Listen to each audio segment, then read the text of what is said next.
Pero sabíamos que iba a pasar esto cuando un guionista ebrio dijo ¿hacemos un campeonato de España de orgasmos? Y dijimos, cállate, separado. Bien, total. No le dijimos eso. Le dijimos, sí, muy bien, tío. Tranquilo, lo vas a superar. Toma, bebe más. Y lo hemos cogido, la idea. Vamos a hacerlo ya, hombre, que llevo 1 hora con esto. Bien, ¿quién se atreve? Es un juego, ¿eh? Tampoco le demos más importancia de la que tiene. ¿Quién se atreve? ¿Hay personas humanas? ¿Sí? ¿Hay alguna? ¿Hay un chico? ¿Hay una chica? Hay 4. Cuento 4. Veo 4 cabezas. Sí, por favor.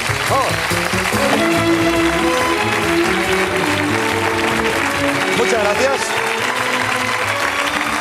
Bienvenida. Hola. Te voy a dar 2 besos. ¡Ah! ¡Cuidado!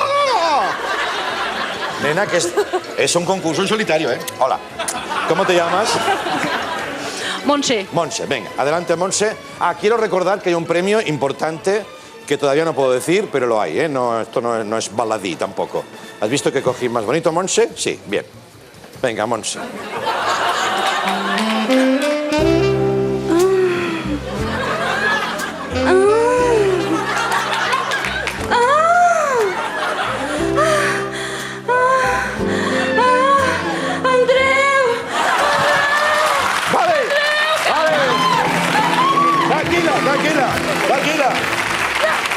Tranquila.